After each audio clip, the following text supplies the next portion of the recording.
I'm Arnab and I'm a Power BI developer. And today I want to talk about the filter function that we use in our DAX within Power BI. So the reason I wanted to go over this function is because it's used very commonly, right? And two, it's kind of a bit tricky, especially when you're just getting started. So, okay, let me just start off by showing you what we're doing here, right? First of all, I'm taking this forward from the last video that I recorded, which was about the calculate function. Uh, and for those of you who need some reference, the calculate function basically helps you run expressions on particular data set with filters. That's what it does. You can refer to the previous video to learn more about calculate function. Anywho, let me just show you what the data is looking like to give a refresher. Essentially, it's a report out here, right? It's a sales report of a quarter. So you can see there's categories, there are divisions, and there are months, which is the first quarter, January, February, March, and the total, right? When we sum all these up. This is essentially the data, and what I would like you to focus here is on the division column, which is the east, west, north, south, right?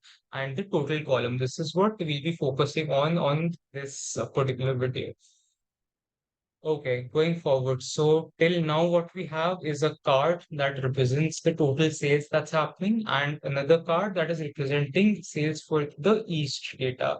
And what we did previously was see how to show all this in a table using the calculate function. So the east total out here is just giving you the data for the east region, and you're using a calculate function to do that.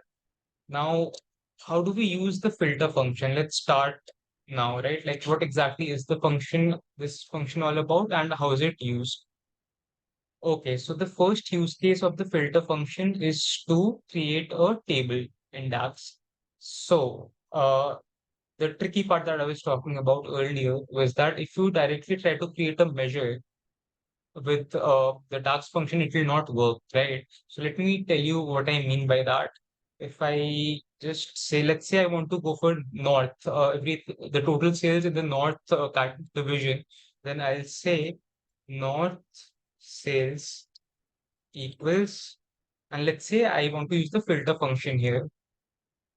Filter, then I'll say the table name. The table name here is yearly report, although it should be quarterly report. It's not named properly, my bad, sorry. Then the filter expression will be division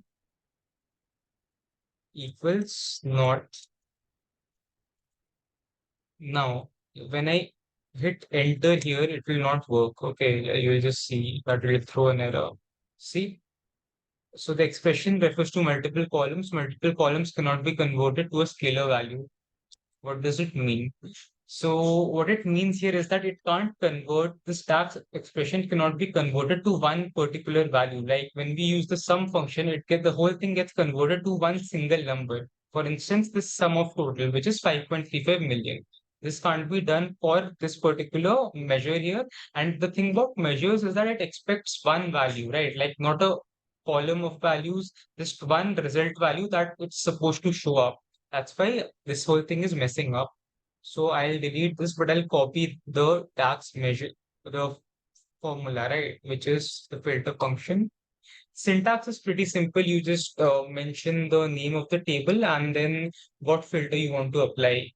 First, so just copy this. I'll kind of get rid of this whole thing, right? Let's just delete this from the model.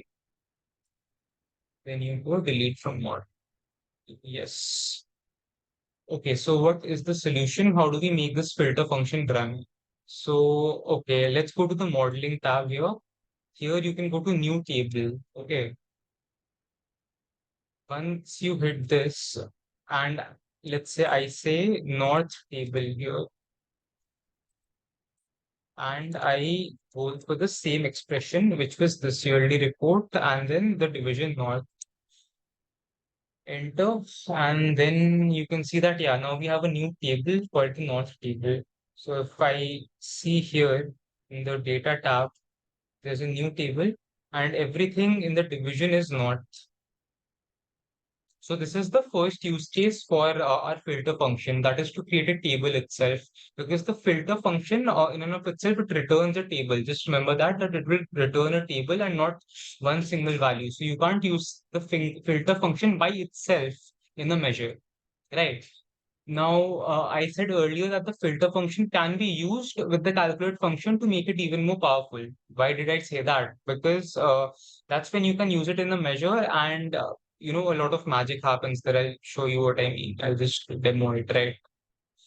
So, okay, the first use case is clear, but it's not very useful, right? Because you can always pull in the data in the canvas and then filter accordingly. So, having the data in and of itself in another table, which takes more space, it's not very pragmatic or practical as such. So let's talk about the second use case, and which is actually the one which is more often used in the industry, right? This is why you will be needing the filter function in your projects also. So let's just copy this part for convenience sake. And let's just say my second task here is to fetch something in the table that shows everything for both east and north. Okay. So let me show the total value in as a card, copy paste this, and in this filter, I will just add north as well. Right. So it should be 1.28 million. Okay, now let's create a measure for this exact same thing. I'll go here, I'll say new measure. Okay, let it come up. Right. So now I will say east, north, total. The weird name, but okay. This equals, sorry about that. So this equals, first we'll go with the calculate function. Calculate sum of total,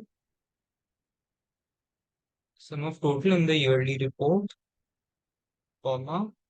Now we can use the filter function. Okay, because, oh, I forgot the bracket. Yeah, comma, filter. First of all, the table name is again yearly report, comma. Okay, so we have two conditions here. So first we will use an OR, right? Okay, rather than going into an OR code, let me just show you how to go for one condition first, then we'll insert both together. First, I'll just say this thing, division equals north. Oops. So oops. Okay, this will show you then whatever is there in north. Okay. East north total. Let's pull this in. Yeah. So this is showing you the values for north. Now, what I want to do here is along with north, I also want things that are in the east division. I'll go or is another function only that will tell the DAX code to add another condition. Here we'll say division equals, what does it equal? So it equals each objects equals, yeah.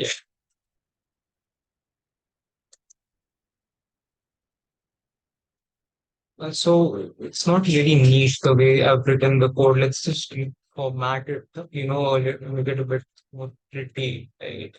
So I'll put tab here, put a tab here. Okay, fair. They with the trick and enter. Okay. Yeah, this works fine. See, the total here is like 1.275 million. This is rounded off here. So if let's say, the point out here is that these two values seem to differ, but they're actually the same. And okay, let me just make this point. If I increase the decimal place, you can see that this will change to 1.275, right? So that's what it's just a decimal this thing. Yeah, that's pretty much all I wanted to share, right? So there are two use cases for the filter function predominantly. One is to make another subtable in the data model itself, and secondly, to create a calculate function which has multiple conditions. So to make the calculate function even more powerful. I hope this video is somewhat informative and valuable. You guys let me know what you think. That would be all I think. You, I'll stop recording now.